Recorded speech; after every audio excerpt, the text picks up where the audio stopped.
নমস্কাৰ সকলোকে মই ভানু দলে আৰু মই আজি আহিছো এয়া পাবই T state district Biswanath Chariali ইয়াতে আহিছো মই এই দাদাজনৰ ওচৰলৈ ইয়াত বিশেষ এটা কামৰ কাৰণে আপোনাৰ পৰিচয়টো অকণমান ৰাইজক দিবচোন মোৰ নাম শ্ৰী মন্টু ভাগৱতী হয় মই পাবই চাহ বাগিচাত কাম কৰোঁ হয় আচ্ছা আমি ইয়ালৈ অহাৰ বিশেষ কাৰণটো হৈছে তেখেতৰ এটা ৰোগ হৈছিলে আৰু ৰোগটোৰ নাম ফিচাৰ সাংঘাতিক ফিচাৰ ৰোগত ভুগি আছিলে আৰু সেই ৰোগৰ পৰা আজি তেখেত সম্পূৰ্ণভাৱে মুক্ত আৰু সুস্থ জীৱন যাপন কৰি আছে গতিকে মই সেইটো কাৰণে এই ভিডিঅ'টো ল'ব বিচাৰিছোঁ এনেকুৱা ধৰণৰ বেমাৰত ভুগি থকা বহুত লোক আছে তেওঁলোকে যত ট্ৰিটমেণ্ট কৰিছে বা কিছুমানে ট্ৰিটমেণ্ট কৰা নাই বা উপায়হীন হৈ আছে যাতে এই তেখেতে ক'ত ৰোগটো ট্ৰিটমেণ্ট কৰি ভাল পালে বা ইয়াৰ পৰা কিবা এটা উপায় পায় নেকি ৰাইজৰ যাতে উপকাৰ হয় তাৰ বাবে ভাবি পেলাই মই এইখিনি সাক্ষাৎকাৰ ল'ব লৈছোঁ আৰু এনেকুৱা ধৰণৰ সাক্ষাৎকাৰ মই আগতেও বহুত কৰিছোঁ সেইটো চাই বহুত মানুহৰ উপকৃত হৈছে আজিও আপোনালোকৰ বাবে বা ৰাইজৰ বাবে যিসকল ভুগি আছে তেওঁলোক আপোনালোকৰ বাবে মই এই ভিডিঅ' আগবঢ়াইছোঁ আচ্ছা আপোনাৰ এই ৰোগটো কেতিয়াৰ পৰা আৰম্ভ হৈছিলে আৰু কেনেকুৱা ধৰণে আমনি কৰিছিলে আপোনাৰ নমস্কাৰ মই প্ৰথমতে অসমবাসী ৰাইজলৈ বিহুৰ শুভেচ্ছা জ্ঞাপন কৰিছোঁ মই এই ৰোগটো যোনটো পিছলা বেমাৰ ৰোগ হৈছিলে মোৰ এইটো হোৱা আজিৰ পৰা 22 বছৰমান হ'ল 22 বছৰ হয় 22 বছৰৰ পৰা মই ৰোগটো ভুগি আছিলোঁ প্ৰথম অৱস্থাত মই ৰোগটোৰ বিষয়ে ইমান গম পোৱা নাছিলোঁ মানে কেতিয়াবা মোৰ মানে লেট্ৰিনলৈ গ'লে বাথৰুমলৈ গ'লে যেতিয়া মই হেৰি কৰোঁ তেতিয়া মোৰ বহুত কমাই টেষ্ট কৰিছিলে ব্লিডিংটো কম হৈছিলে কিন্তু না মোৰ কিন্তু কঠিন হোৱা নাছিলে কঠিন হোৱা নাছিলে যোনদিনাখন পৰিব এনেই ফুলচা ভানটো হ'লেও মোৰ ব্লাডটো নৰ্মেল অৱস্থাত যায় তাৰপিছত তেতিয়া আপুনি তেনেকৈ কণ্টিনিউ গৈ আছিল নে মাজে মাজে ভাল পাইছিলে মানে তেতিয়া প্ৰথম অৱস্থাত ধৰক আপোনাৰ মোৰ 15 দিনৰ মূৰত হয় তাৰ পৰা 20 দিনৰ মূৰত হয় তেনেকুৱাতে মই কি কৰিলোঁ বহুতে ক'লে যে ট্ৰিটমেণ্ট কৰিব লাগে তেতিয়া মই আমাৰ বিশ্বনাথ চাৰিআলিতে হোমিঅ' ট্ৰিটমেণ্ট কৰিছিলোঁ তেখেতে হোমিঅ' ট্ৰিটমেণ্ট যেতিয়া মই খাওঁ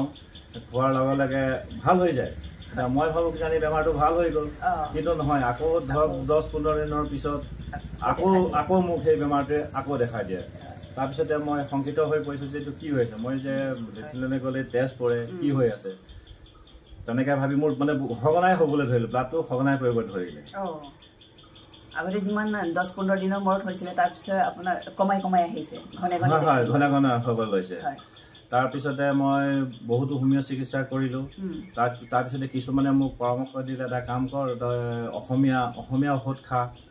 বনৌষধি খা এতিয়া মই বহুত জেগাত বনৌষধিও খালোঁ কিন্তু মই একো সুফল পোৱা নাছিলোঁ লাহে লাহে মোৰ টেনশ্যনটো বাঢ়ি গ'ল যে মই এতিয়া কি কৰিম যে মইতো লেট্ৰিনত গ'লে দেখোন মোৰ টেনশ্যন পৰি থাকে ট্ৰিটমেণ্ট কৰি আছোঁ হয় গোটেই দিনটো মোৰ ৰাতিপুৱাৰ পৰা আকৌ পিছদিনাখনৰ ৰাতিপুৱালৈকে অনবৰত টেনশ্যনেই থাকে আজি বা কি হয় ক'তো মই শান্তি নাপাওঁ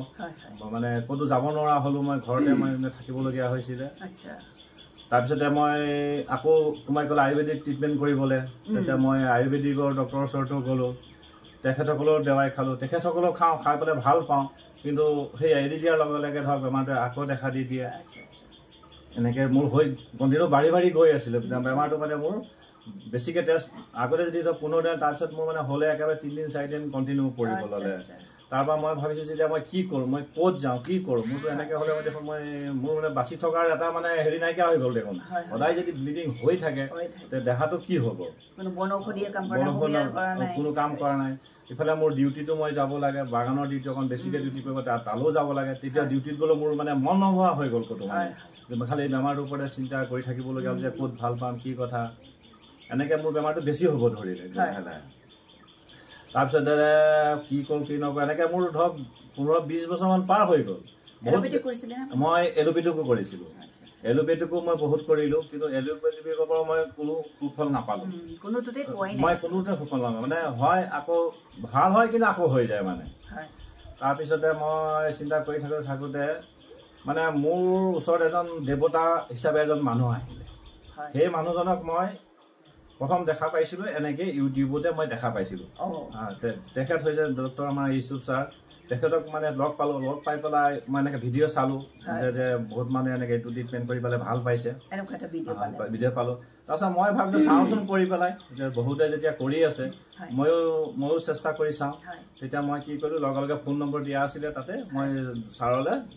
ছাৰলে ফোন কৰিলো ছাৰে গোটেই বস্তুখিনি মোৰ পৰা শুনিলে শুনি পেলাই বস্তুখিনি চালে চাই পেলাই ছাৰে দেৱাই দিলে তেতিয়া মই দেৱাই আহিলে দেৱাই খালো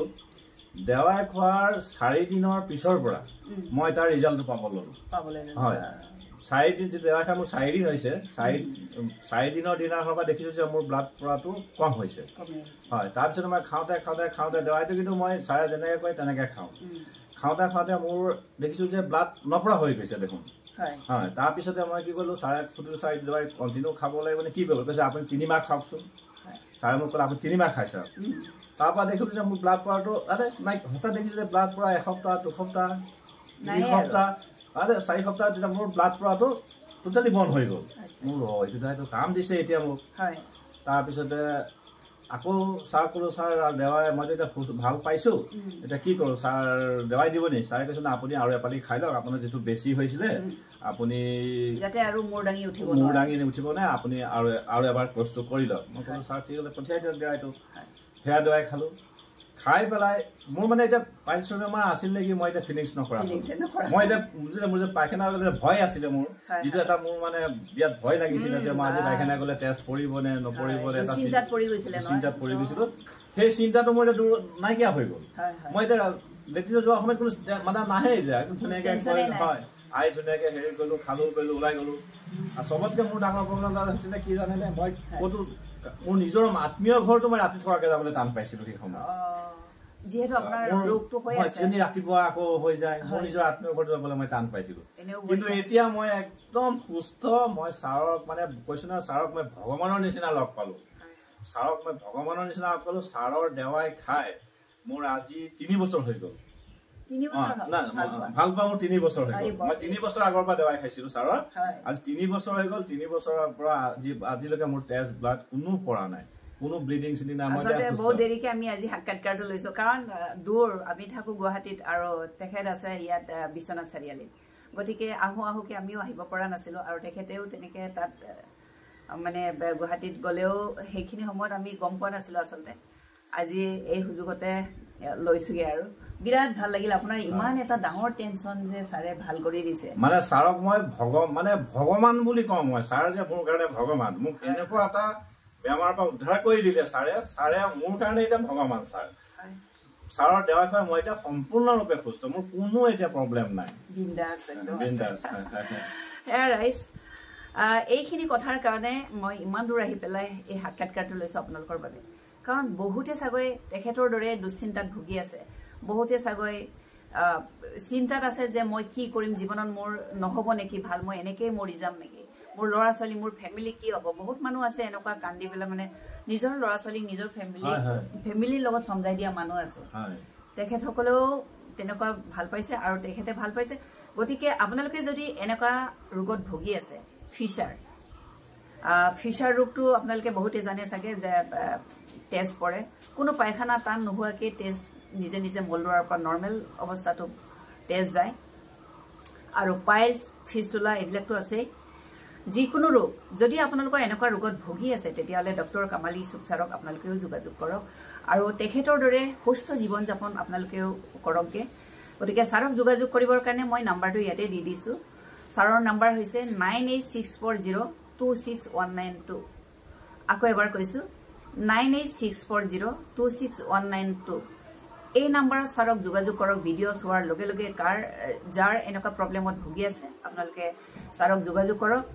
আপোনালোকেও সুস্থ জীৱন যাপন আকৌ কৰিব পাৰিব বা পুনৰ সুস্থ জীৱন ঘূৰাই পাব আৰু আপোনাক এইখিনি মূল্যৱান সময় ৰাজ্যৰ বাবে দিয়াৰ বাবে আপোনাক বহুত বহুত ধন্যবাদ জনাইছো